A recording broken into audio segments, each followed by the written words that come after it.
Who's Killing Who, Part 3. We have the ingenuity and the capability to place great next to Britain again. All we need are godly leaders, businessmen, bankers and workers. The changes start with you, the electorate, in order to recreate the kind of successful commerce that made us a great nation, feared universally by all antichrists. Put faith in the God of Protestantism, and He'll bless our nation. Look at the blessings He would have bestowed upon the Jews if they had remained His faithful servants instead of serving false gods like we're doing now. And the Lord shall make thee the head and not the tail, and thou shalt be above only, and thou shalt not be beneath, if thou hearken unto the commandments of the Lord thy God, which I command thee this day to observe and to do them. And thou shalt not go aside from any of the words which I command thee this day, to the right hand or to the left, to go after other gods or to serve them. Deuteronomy chapter 28 verses 13 to 14. See also verses 1 to 12 for blessings.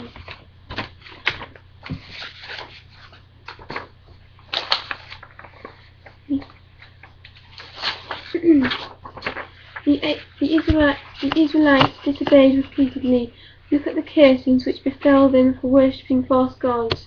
The Lord shall smite thee with a consumption, and with a fever, and with an inflammation, and with an extreme burning, and with the sword, and with the blasting, and with mildew, and they shall pursue thee until thou perish. The Lord shall make the rain of thy land powder and dust. From heaven shall it come down upon thee, and thou be destroyed. The Lord shall cause thee to be smitten before thine enemies. Thou shalt go out one way against them, and flee 7 ways before them, and shall be removed into all the kingdoms of the earth.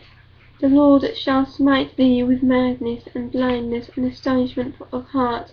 Thou shalt be betrothed a wife, and another man shall lie with her. Thou shalt build a house, and thou shalt not dwell therein. Thou shalt plant a vineyard, and shalt not gather the grapes thereof. The Lord smite thee in the knees and the legs, with a sore botch, that cannot be healed, from the sole of thy foot upon the top of thy head. The stranger that is within thee shall get up above thee very high, and thou shalt come down very low. He shall lend to thee, and thou shalt not lend him. He shall be the head, and thou shalt be the tail. If thou wilt not observe to do all the words of this law that are written in this book, that thou mayest fear this glorious and fearful name, the Lord thy God, then the Lord will make thy plagues wonderful, and the plagues of thy seed, even great plagues, and of long continuance, and sore sicknesses, and of long continuance, and thy life shall hang in doubt before thee. Deuteronomy chapter 28 verses 22, 24 to 25, 28, 30, 35, 43, 44, 58, 59, 66. See also 2 Colossians chapter 2, 1 Timothy chapter 1 verses 9 to 10, chapter 2, 5, chapter 4 verse 1 to 7, and 2 Timothy chapter 3 verses 1 to 9. The public should always bear in mind that the free press, with its many failings, plays a pivotal role in the public should always bear in mind that the free press, with its many failings, plays a pivotal role in preventing oppression and putting an end to criminal activities by often working closely with the police. If the condors and their eager hacked-off wing-flapping fledglings win this battle, their next step will be to apply their sharp beaks of censorship and dystopia to fulfill their father's ultimate aim. They'll stop Christian authors, preachers,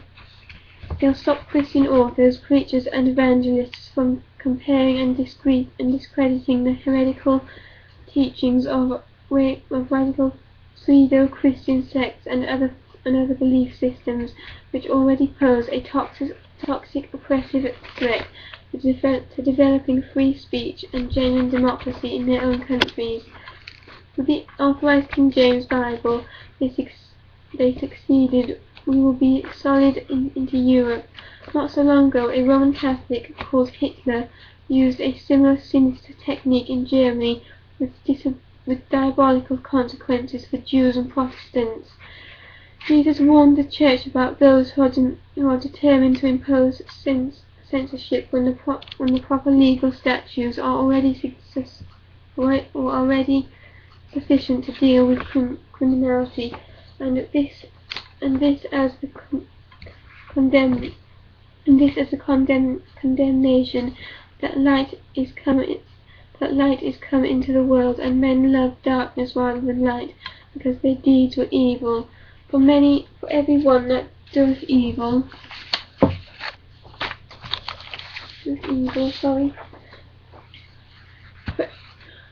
For everyone that doeth evil hateth the light, neither cometh to the light, lest his deeds should be reproved. But he that doeth the truth cometh to the light, and that his deeds may be made manifest, and that they are wrought with in God. John 3:19-21. Thanks to the Tony Blair regime, we now face another serious threat to our free speech and democracy, with militant Islam thriving in our midst, with its repressive Sharia law being secretly established in various regions and being touted by its devotees as the only means of ending widespread lawlessness, which the New Age influence has asserted. Just like Hitler's authoritarianism gave many in occupied Europe the fiendish conviction that Nazism was a good and wholesome cause to stabilize and unite all nations with a common Catholic purpose in mind.